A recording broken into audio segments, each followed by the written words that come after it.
I pulled into the driveway around 6:30, same as always. 43 years old today. Another year older, another day at the warehouse behind me. I wasn't expecting much. Maybe dinner, maybe a cake. That would have been fine. But when I opened the front door, I knew immediately this wasn't going to be a quiet evening.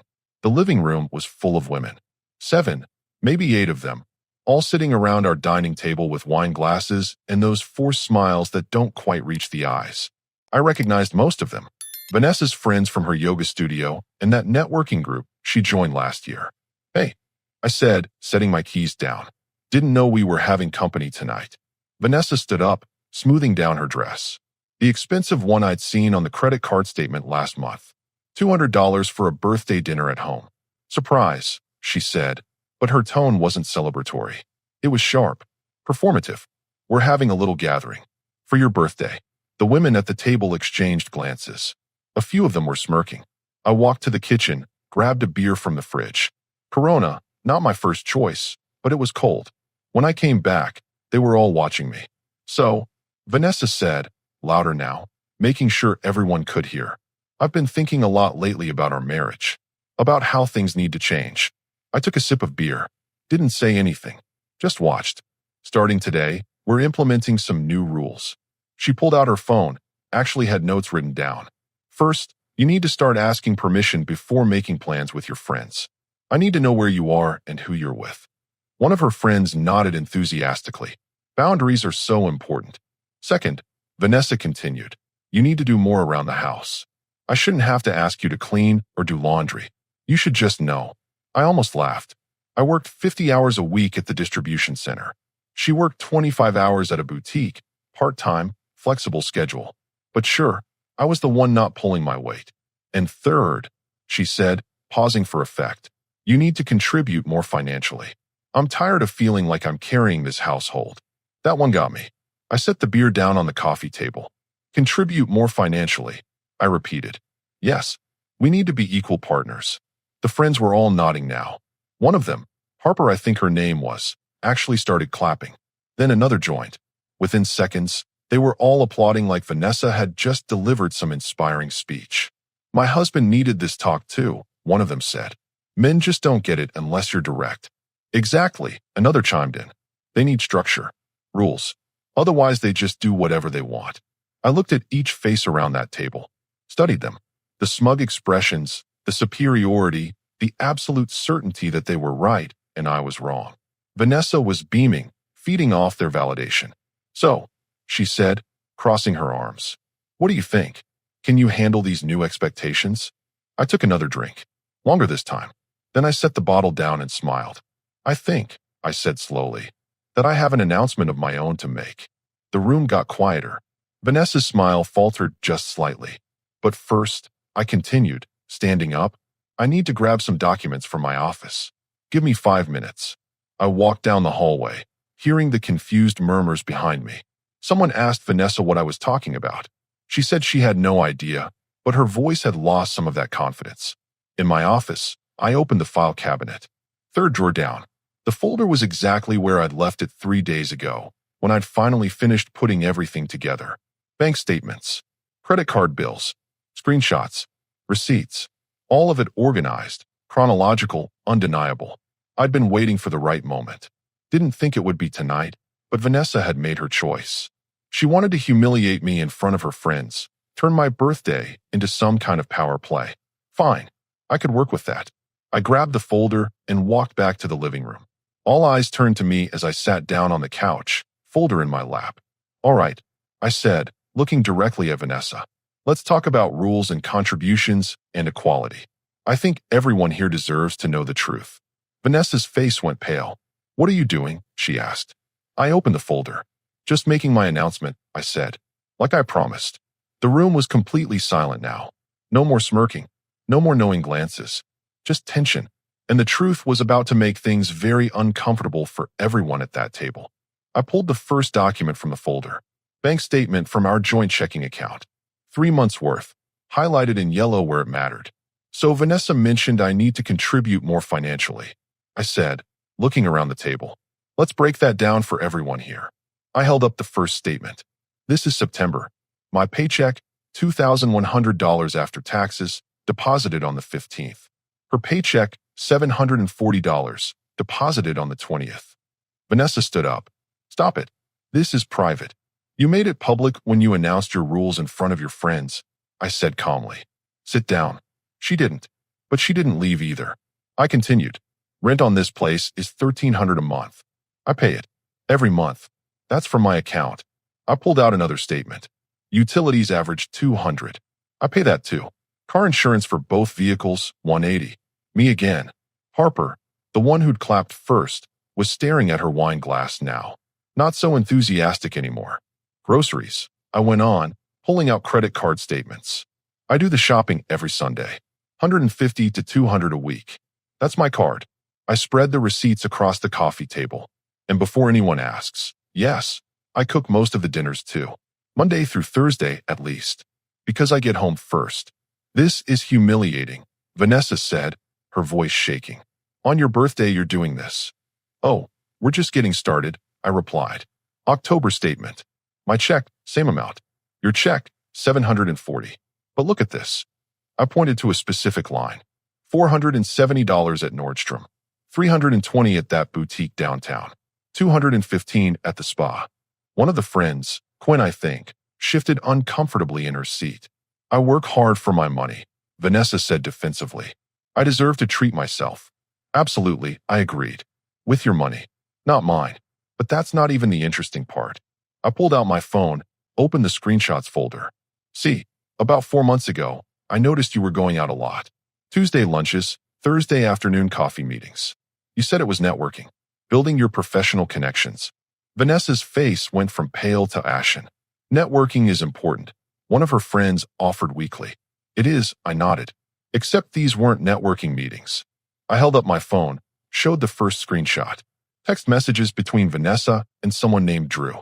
Do you want to tell them who Drew is, or should I? You went through my phone, she shouted.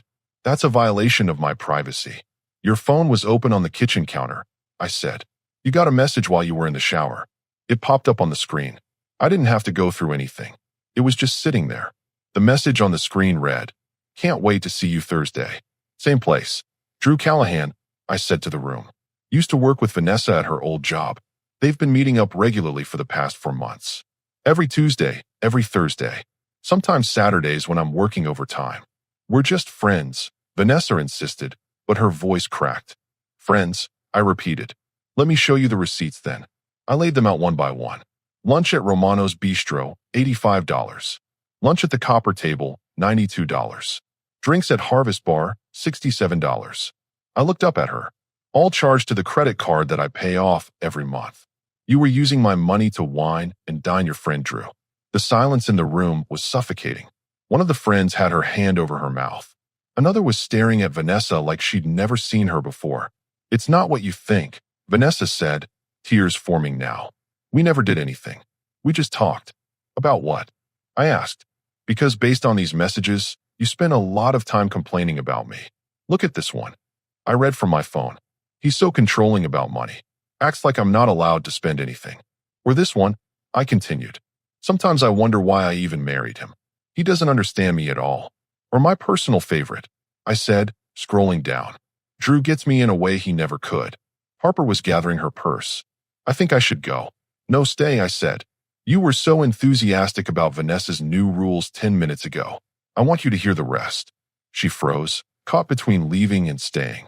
I found out about Drew 3 months ago, I explained. At first, I was angry. Thought about confronting both of them, making a scene. But then I realized something. This wasn't about Drew. This was about a pattern. I pulled out printed screenshots from Facebook, from group chats. Vanessa has a habit of telling stories. Her version of events. To you all, I'm the villain. The controlling husband who doesn't appreciate her, doesn't support her dreams, doesn't contribute enough. I looked around the table. But none of you knew I pay 80% of our bills. None of you knew she barely works part-time by choice, not necessity. None of you knew she's been meeting up with an ex-colleague on my dime, using my work schedule against me. Quinn spoke up quietly. She told us you were always criticizing her spending. I asked her once why she needed a $200 dress when we had a car payment due, I said. That became me being controlling. I suggested we should both contribute equally to groceries. That became me being cheap.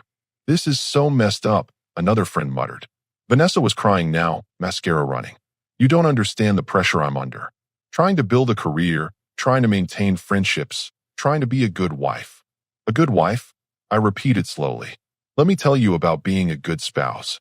I pulled out the last document, the one I'd been saving.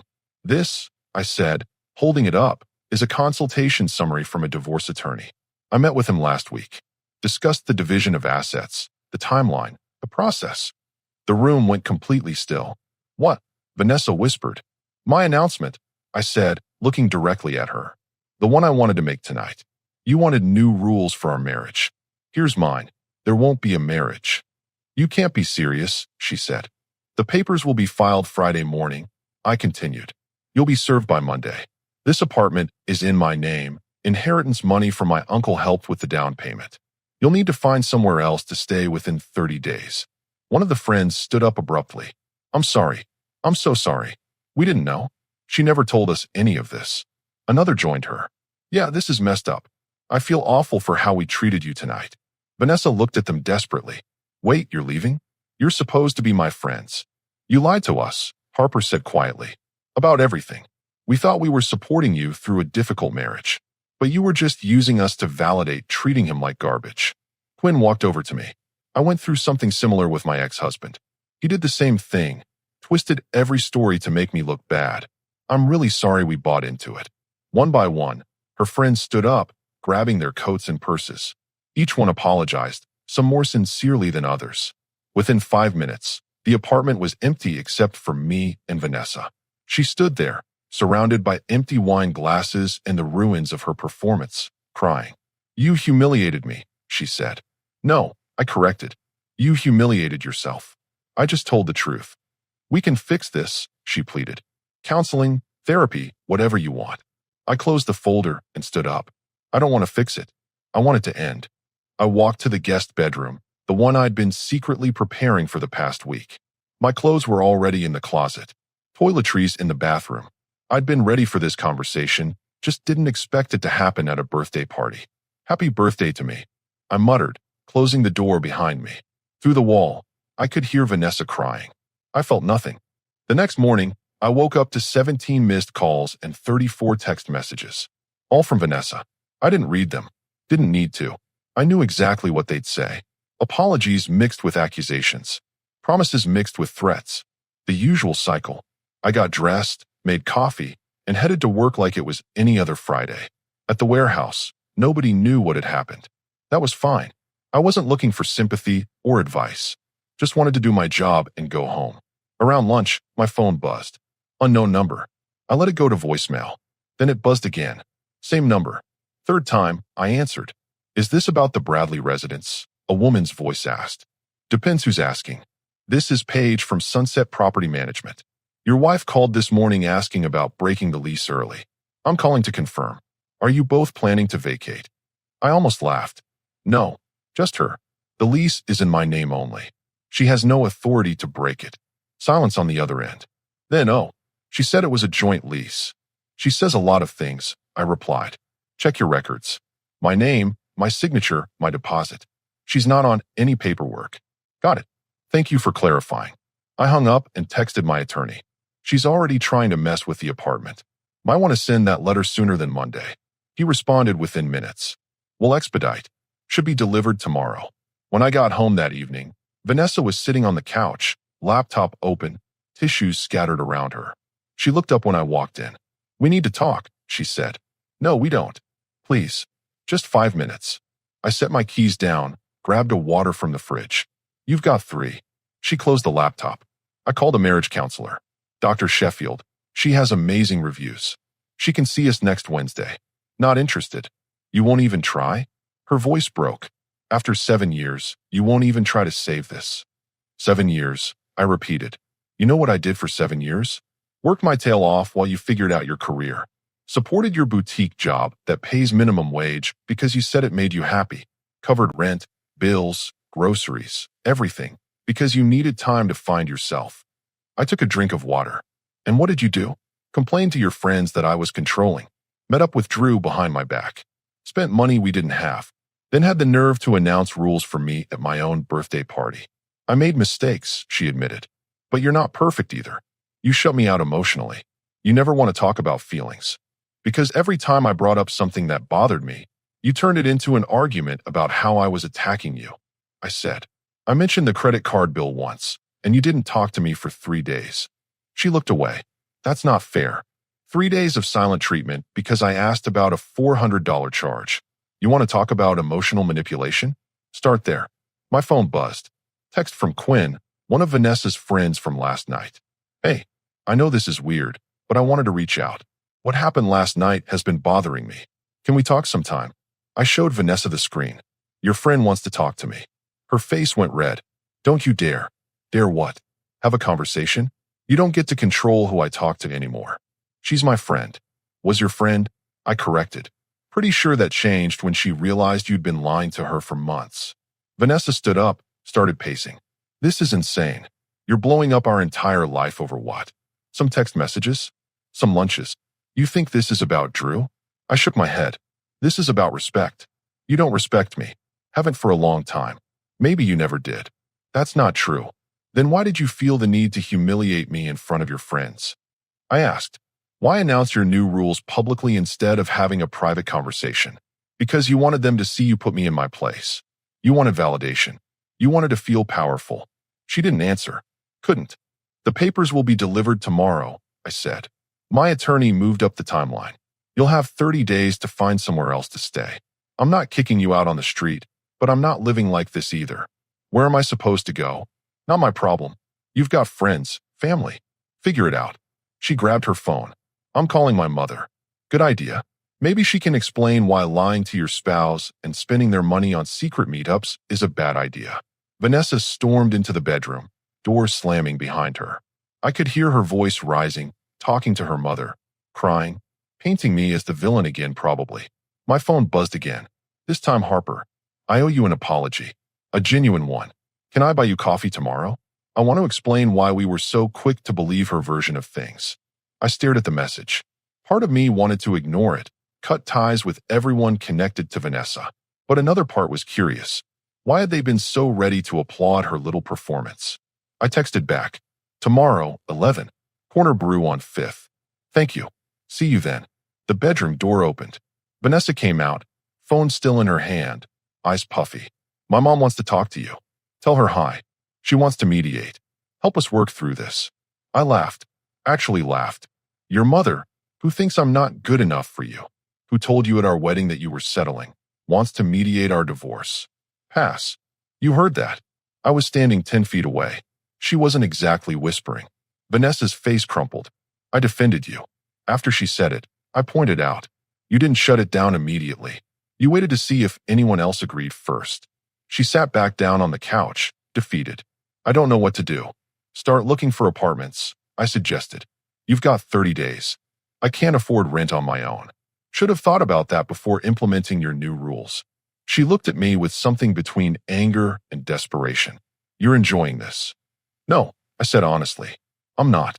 But I'm not losing sleep over it either. This marriage was over a long time ago. We both just pretended it wasn't. My phone rang. Unknown number again. I answered. Hello. Is this about Drew and Vanessa? A male voice asked. I walked out to the balcony, closing the sliding door behind me. Who is this? Drew Callahan. Look, I don't want any trouble. Vanessa called me crying. Said you found out about our lunches. Your lunches? I repeated flatly. Nothing happened, he said quickly. We're just friends. I'm married. I've got 2 kids. It was innocent. Does your wife know about these innocent lunches? Silence. That's what I thought, I said. Here's the thing, Drew. I don't care if you slept with her or not. What I care about is that my wife was spending my money to meet up with you while lying to me about where she was. That's enough. Man, I'm sorry. I didn't know the situation. She made it sound like you two were practically separated. We weren't, but we are now. Look, I'm going to stop talking to her. Cut contact completely. I don't need this drama in my life. Smart move, I said and hung up. Through the glass, I could see Vanessa watching me from the couch. When I came back inside, she asked, was that him? Yeah. What did he say? That he's done. You're on your own. She looked like I'd slapped her. He said that. Basically, turns out when things get complicated, people disappear. She put her face in her hands. Everything's falling apart. No, I corrected. Everything fell apart months ago. You're just noticing now. I grabbed my laptop and sat at the kitchen table. Started browsing apartments online, looking for something smaller, cheaper. I could downsize, save money, start fresh. Vanessa watched me from the couch. You're really doing this. I really am. What about counseling? What about trying? I tried for 7 years, I said without looking up. Your turn to try something new. Like honesty, like accountability, like being single. She didn't respond. Just sat there, surrounded by her tissues and her tears and the consequences of her choices. My phone buzzed one more time. Quinn again. Harper told me you're meeting her tomorrow. Can I come too? I think we owe you more than just an apology. I thought about it for a moment, then replied. Sure. 11. Corner brew. This wasn't how I expected my 43rd birthday week to go. But sitting there, apartment hunting, divorce papers in motion, Vanessa finally silent on the couch, I felt something I hadn't felt in years. Peace. Not happiness. Not yet. But peace. And that was enough for now. Saturday morning, I walked into Corner Brew 10 minutes early. Ordered black coffee. Found a table near the window. The place smelled like fresh pastries and espresso. Saturday morning crowd filing in for their caffeine fix. Harper arrived first, looking nervous. She was carrying a folder, which seemed odd for a coffee apology. Thanks for meeting me, she said, sitting down. I wasn't sure you'd actually show. I'm curious, I admitted. Why the sudden change of heart? She opened her folder before answering. Inside were printed screenshots, text messages. Because after I got home Thursday night, I couldn't sleep. I kept thinking about what Vanessa had told us versus what you showed us. So I went through my phone. She slid the first screenshot across the table. This is from 6 months ago. Vanessa texting our group chat about how you refused to let her buy a new couch. I read it. According to the message, I'd apparently thrown a fit over her wanting to redecorate, called her wasteful, said the furniture was fine. What's the actual story? Harper asked. We needed new tires for her car, I said. Inspection was due. I suggested we hold off on the couch for a month until the next paycheck.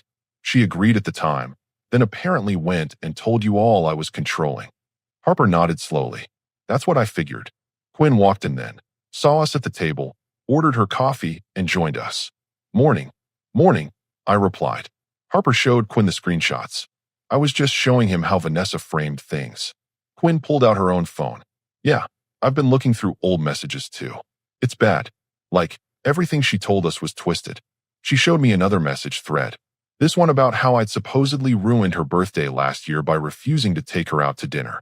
I worked a double shift that day because my coworker's kid was in the hospital, I explained.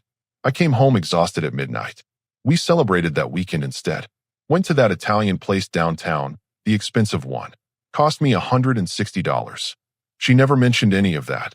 Quinn said quietly. Just that you forgot her birthday. Harper leaned back in her chair. This is messed up. We've been enablers. We thought we were supporting a friend through a difficult marriage, but we were just helping her justify treating you like garbage. Why? I asked. Why were you all so quick to believe her version? Quinn and Harper exchanged a glance. Quinn spoke first. Because some of us have been through bad relationships, she said. My ex-husband was genuinely controlling. Monitored my phone, questioned every purchase, isolated me from friends. When I finally left him, I had a therapist tell me about financial abuse, emotional manipulation, all of it. So when Vanessa talked about you questioning her spending, Harper continued. It sounded familiar, like warning signs we'd been taught to recognize. Except I wasn't questioning her spending, I said. I was asking her to contribute. There's a difference. We know that now, Quinn admitted. But in the moment, hearing her side, it fit a pattern we recognized, or thought we did. Harper pulled out another screenshot. This one's from 3 months ago. She told us you'd started working overtime just to avoid being home with her. I almost laughed. I work overtime because the distribution center offers time and a half on weekends. I've been saving for a down payment on a house. A bigger place, since she kept saying the apartment was too small. Did she know that? Harper asked. I told her every time I picked up an extra shift. Even showed her the savings account balance once. She said it wasn't enough, that we needed more before we could even think about buying. Quinn shook her head. She told us you were hoarding money, keeping her on a tight budget while you spent freely. I don't spend freely, I said. I buy groceries, pay bills, and put everything else in savings. My last personal purchase was a pair of work boots 3 months ago. $42 at the outlet mall. The barista called out someone's name. We all sat in silence for a moment while a college kid grabbed their drink and left. I need to ask something, Harper said carefully. The Drew situation. Do you think they actually had an affair? Honestly, I don't know, I admitted. Maybe they did, maybe they didn't. But here's what I do know. She was meeting up with him regularly, lying about where she was, spending money I earned on expensive lunches, and texting him about how I didn't understand her. That's emotional cheating at minimum, Quinn said. At minimum, I agreed. And even if nothing physical happened, the disrespect was enough. She chose to confide in him instead of talking to me. She chose to trash talk me to you all instead of addressing issues directly. She chose to humiliate me at my own birthday party instead of having a private conversation. Harper closed her folder. For what it's worth, I'm genuinely sorry. We should have questioned things more. Should have asked for your side. Most people don't, I said. They hear one version of a story from someone they trust, and they accept it. It's human nature. Still doesn't make it right, Quinn added. She hesitated, then asked, what happens now? With the divorce. Papers were served this morning, I said. She has 30 days to move out. We'll split what little joint property we have, which isn't much. The apartment's mine.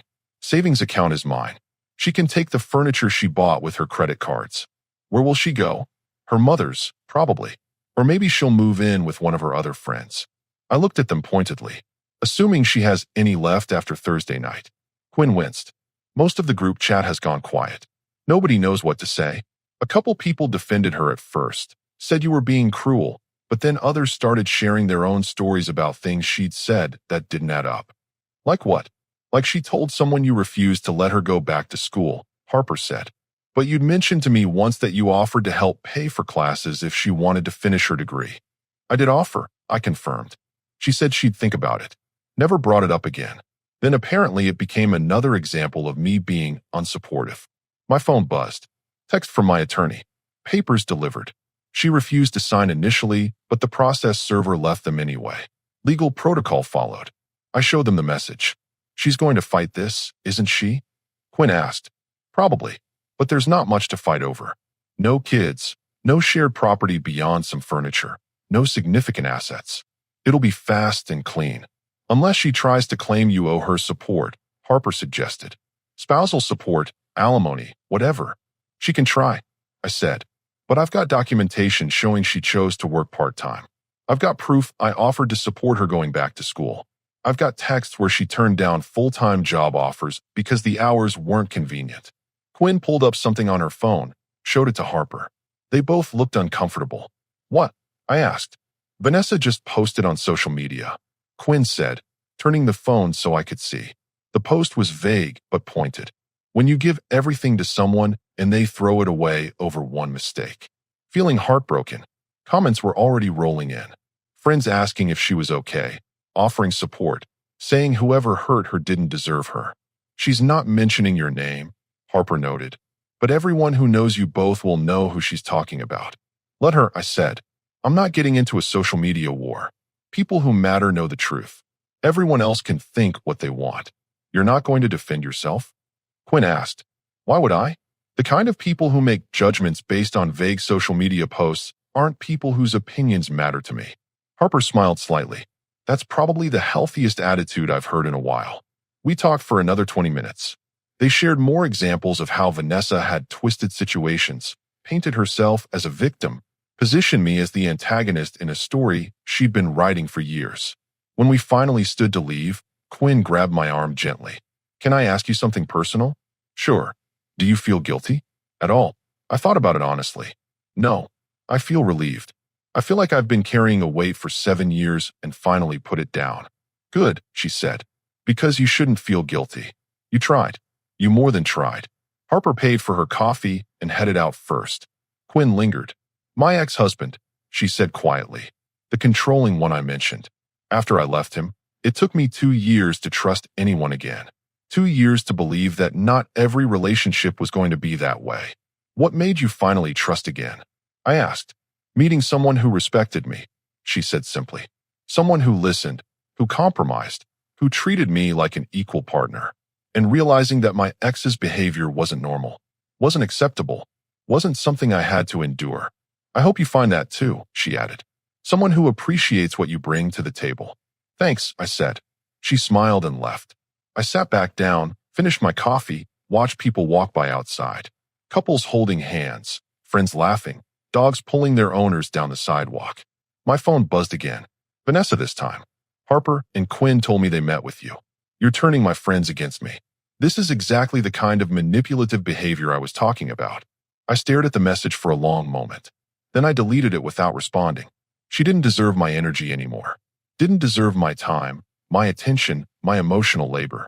I stood up, tossed my empty cup in the trash, and walked out into the Saturday morning sun. For the first time in years, I had plans that didn't involve managing Vanessa's feelings or walking on eggshells or wondering what version of me she was complaining about to her friends. I was going to the hardware store. Then I was going to repaint the guest bedroom. Make it actually mine. Small steps toward a bigger life. And I was taking them alone, on my own terms. Finally, 2 weeks into the separation, Vanessa finally hired an attorney. I knew because mine called me Tuesday afternoon while I was on lunch break. She's claiming she's entitled to half the value of the apartment, he said, also requesting temporary spousal support. I almost choked on my sandwich. Based on what? Based on her contributing to the household during your marriage. By working part-time and spending more than she earned. Her attorney's going to argue she sacrificed career opportunities to support your household. I laughed. Actually laughed. I have texts where she turned down full-time positions because she wanted flexible hours. I have bank statements showing every cent I put into this place. Good, my attorney said. Because here's where it gets interesting. The apartment was purchased with inheritance money from your uncle. That makes it separate property, not marital. She didn't contribute anything? Not according to the deed and mortgage records. Your name only. Your money only.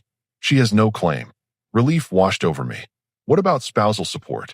She'd have to prove she can't support herself and that you have the means to pay. Given that she's capable of working full-time and chooses not to, and given that your income is modest, no judge is awarding her ongoing support. So basically, she gets nothing.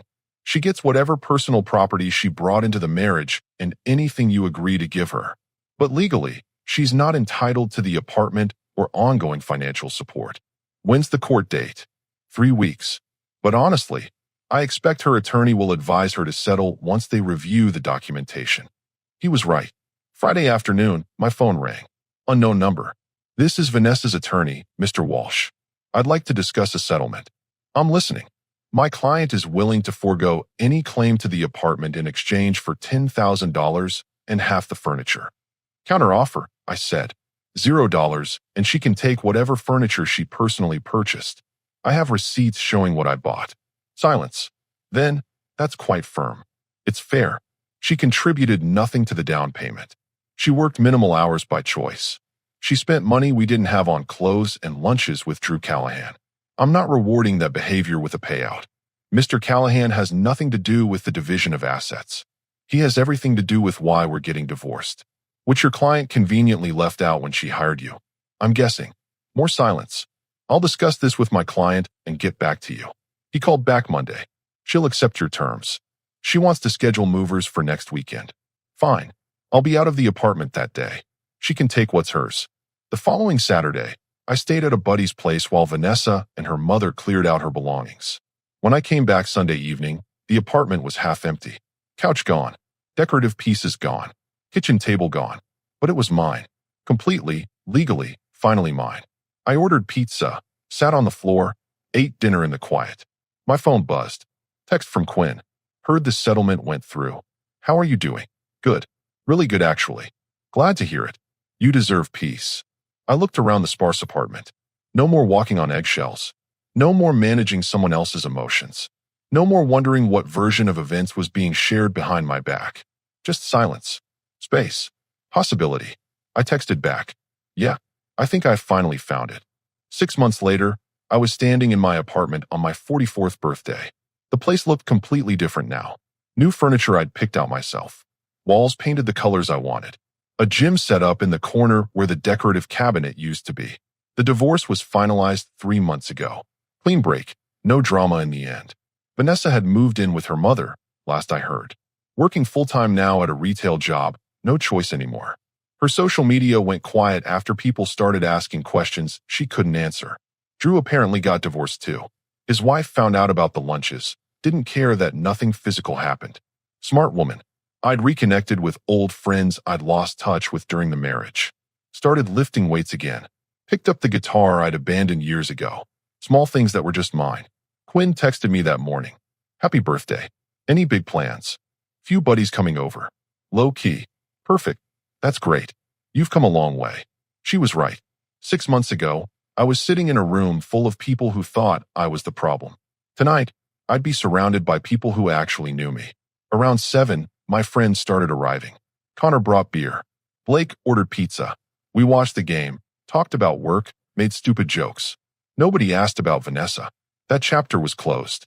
Around halftime, Blake raised his beer. To another year of not putting up with nonsense. I'll drink to that, I said. We clinked bottles. Simple moment, but it meant everything. Later that night, after everyone left, I stood on the balcony looking out at the city. Thought about last year's birthday. The ambush, the humiliation, the performance. Then I thought about tonight. Genuine friends, genuine laughs, genuine peace. My phone buzzed. Unknown number. For a second, I thought it might be Vanessa. It wasn't. Just a spam call. I blocked it and went back inside. The apartment was quiet again, but this time the silence felt right. Not empty, just calm. I grabbed the last beer from the fridge, sat on my couch, and smiled. 44 years old, divorced, starting over, and happier than I'd been in years. Vanessa had wanted new rules for our marriage. Instead, she gave me something better. Freedom. And I wasn't giving that back for anything.